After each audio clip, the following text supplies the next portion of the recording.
Est-ce que Nvidia est surévalué? C'est la question que tout le monde se pose littéralement ici. Bienvenue sur Top Invest, la chaîne des top d'investissement. Ici, on parle licenciement d'entreprise de qualité. Donc, par rapport à Nvidia, d'accord, euh, je dirais que c'est l'une des entreprises les plus difficiles à analyser en date d'aujourd'hui. Tout simplement parce qu'on a une explosion des revenus. Je sais également que c'est un business qui est cyclique. Donc, l'explosion des revenus ici, on pourrait avoir une explosion sur les 3 à 5 prochaines années. C'est possible. Mais au-delà, on aura certainement un ralentissement pour ce type d'entreprise. Et donc, s'il fallait payer ici, s'il faut payer ici,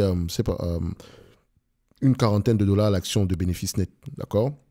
Disons, si on t'attend à 40 dollars à l'action ou bien 41 dollars à l'action ici en termes de bénéfice net, est-ce qu'on les aura jusqu'à la fin des temps au minimum? C'est la question qui est la plus importante pour moi. Okay? Parce qu'à court terme ici, je sais littéralement que Nvidia va vendre de plus en plus. D'accord? Ça, c'est certain. Ça va pas avoir ils ne vont pas avoir tendance à s'arrêter.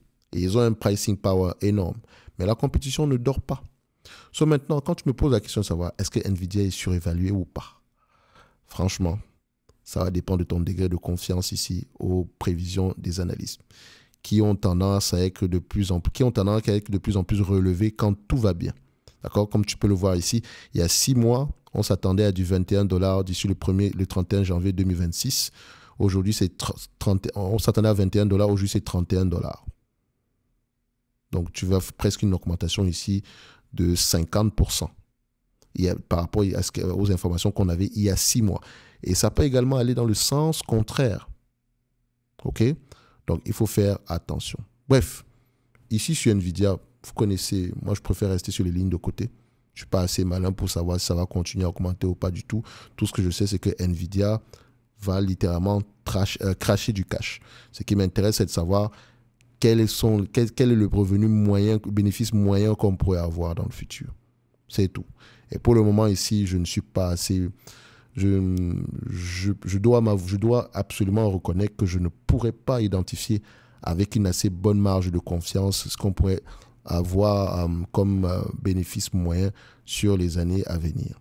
Okay? Je ne peux que me baser sur l'estimation des analystes ici et ça vaut ce que ça vaut. Je sais également que ça peut avoir tendance à fluctuer à la hausse comme à la baisse très, très rapidement. Et donc, on va quand même se plier à cet exercice-là. D'ici janvier 2027, ici, on s'attend à peu près à du 37 dollars à l'action. Par rapport au prix actuel, 1150 dollars avant le split. Okay, parce qu'une fois qu'on aura à peu près le split ici, et je rappelle une chose, le split n'ajoute rien du tout au niveau de la valorisation d'un business. C'est totalement neutre. Donc, il n'y a pas à se dire que non, est-ce que je dois investir avant ou après le split, machin truc? Non, ça ne veut rien dire. C'est même pas une question à se poser, ça n'ajoute rien du tout.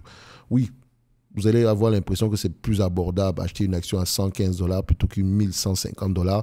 Mais je veux dire, si je dépense 1150 dollars pour acheter une action Nvidia et que je dépense 1150 dollars pour acheter 10 actions Nvidia, c'est la même chose. Qu'est-ce que j'ai dépensé? 1150 dollars. OK? Donc, que ce soit une action ou 10 actions, c'est la même chose.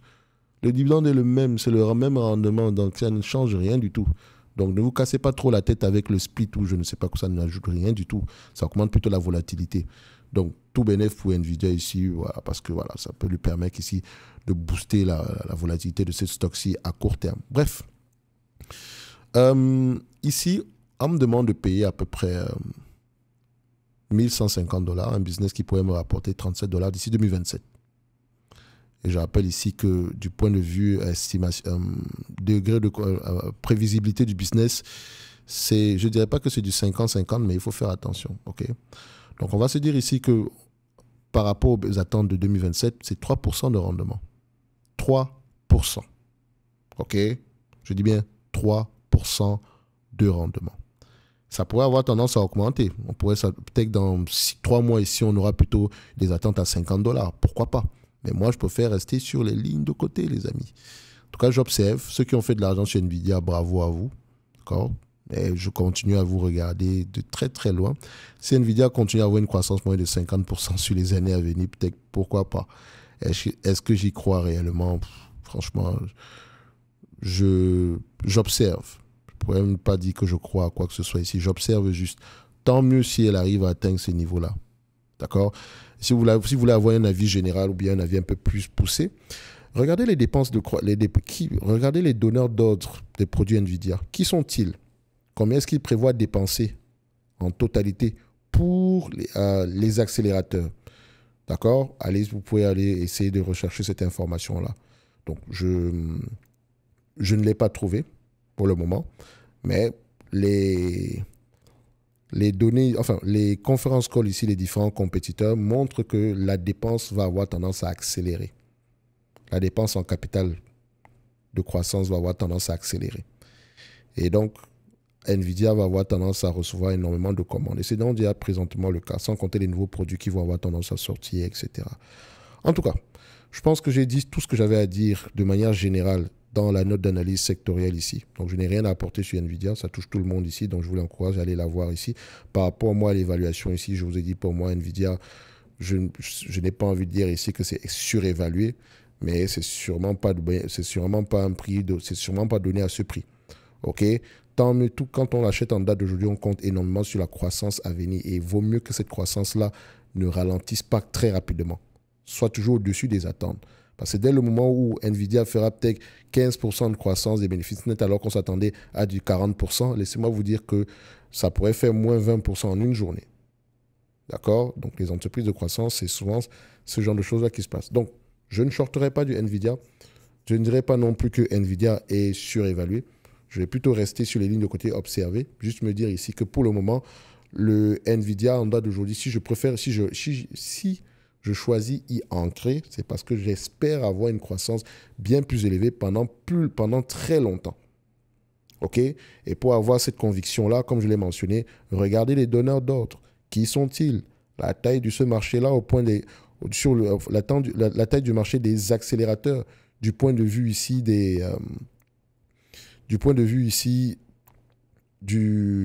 professionnels du marché. OK? Je sais que le PDG d'NVIDIA vous parle généralement de trillions, un marché de plusieurs trillions, etc.